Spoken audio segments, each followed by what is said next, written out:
if we use the actual letter of the law to not charge. But I also don't care because it literally does possibly make perfect sense to go full on domestic assault and do the whole thing. It really stresses me out, and this is a rough moment.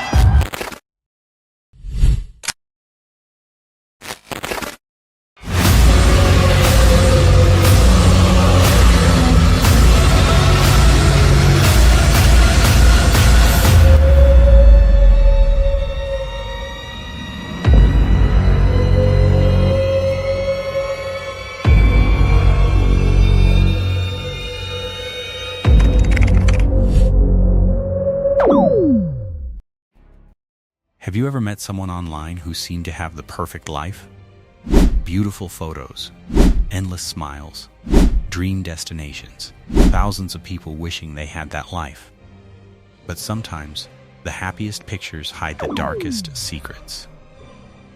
In the summer of 2021, 22-year-old Gabby Petito and her fiancé Brian Laundrie set off on what looked like the adventure of a lifetime. Together, they planned to travel across the United States in a converted white Ford Transit van, documenting every moment on social media.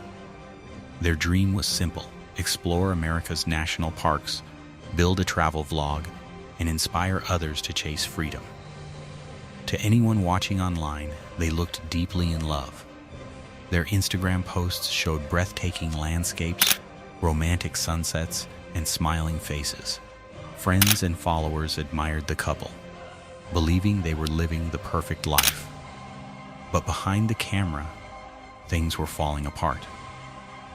As the weeks passed, cracks in their relationship became impossible to ignore. According to people who knew them, the couple argued frequently. Stress from living together in a small van, financial pressure, and constant travel began taking a toll. Then came August 12, 2021. A 911 caller in Moab, Utah, reported seeing a man hitting a woman outside a grocery store. Police soon located Gabby and Brian after pulling over their van. The officers' body cameras captured a heartbreaking scene. The driver is showing some obscure driving, possibly intoxicated. Turn off your engine. Go ahead and set your keys on the dash for me, all right? What's going on? How come you're crying? I'm sorry, we've just been fighting this morning. Gabby was visibly upset. She was crying uncontrollably, struggling to breathe, and apologizing repeatedly. She blamed herself for the argument and insisted that everything was her fault. Some days I have really bad OCD, and I was just cleaning and straightening up the back of the van before, and I was apologizing to him and saying, I'm sorry that I'm so mean. Brian appeared calm. He joked with the officers, smiled occasionally, and claimed the argument had simply gotten out of hand. I feel bad I didn't get so public. I was just trying to be loud. So listen, I try to make her calm down and be like, look, everyone's watching. And like, stop this. My heart rate up whenever the lights flash on, it gets your heart rate up. If I see trust me, it does me too, and I'm the one that... After interviewing both of them, police decided not to arrest anyone. Instead, they separated the couple for the night.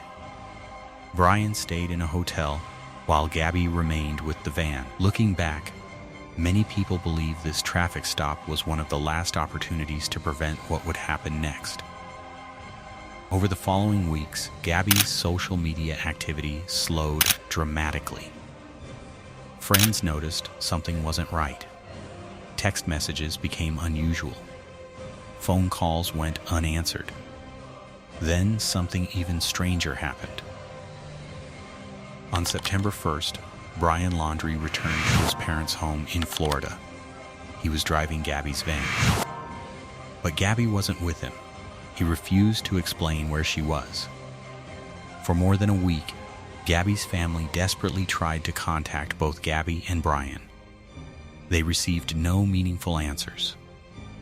On September 11, after days of fear and uncertainty, Gabby's family officially reported her missing.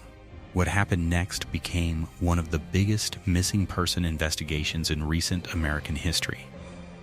News channels across the country covered the case around the clock. social media exploded with theories. Millions of people began searching every clue, every photograph, and every timeline. Internet detectives carefully analyzed Gabby's Instagram posts.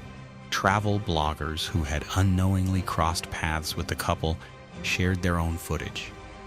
One YouTube family uploaded video from a drive through Grand Teton National Park. Hidden in the background was a white van parked near a remote camping area. Investigators immediately focused their search there. Just days later, on September 19, search teams made a heartbreaking discovery. In a remote area of Grand Teton National Park, they found human remains. The body belonged to Gabby Petito, the young woman whose dream had inspired thousands would never return home. An autopsy later concluded that Gabby had died from manual strangulation. The manner of death was ruled a homicide. As investigators searched for answers, Brian Laundrie disappeared. His parents told police he had gone hiking in a nearby nature reserve and never returned. Now the country's biggest missing person case had become a nationwide manhunt. Law enforcement searched swamps, forests, and thousands of acres of wilderness. Helicopters flew overhead. Dive teams searched flooded areas. For weeks, no trace of Brian could be found. Public frustration grew. Many questioned why Brian had never spoken publicly. Others criticized how the investigation unfolded. Then, more than a month after he vanished, search teams made another discovery. In a swampy area of the Carlton Reserve in Florida, investigators found skeletal remains along with Brian's backpack and notebook. Dental records confirmed the remains belonged to Brian Laundrie. Inside the recovered notebook was a written confession. Brian admitted responsibility for Gabby's death. He claimed that after an incident during their trip, he believed Gabby was suffering and that he ended her life. Investigators and experts, however, noted that his account was self-serving and did not change the medical findings that Gabby had been intentionally killed. With Brian dead, there would never be a criminal trial. Many questions would remain unanswered forever. Gabby's family later created the Gabby Petito Foundation, dedicated to supporting organizations that help locate missing people and assist victims of domestic violence. They chose to transform unimaginable grief into a mission to protect others. The case also sparked worldwide conversations about recognizing signs of abusive relationships, the role of social media in hiding reality, and how quickly appearances can deceive. Today, millions still remember Gabby, not because of the tragedy that ended her life, but because her story changed how people think about domestic violence, missing person investigations, and the dangerous gap between online perfection and real life. Behind every perfect photograph may be a story no one else can see. If you enjoyed this documentary and want more true crime stories based on real investigations, subscribe to the channel and turn on notifications. New cases every week.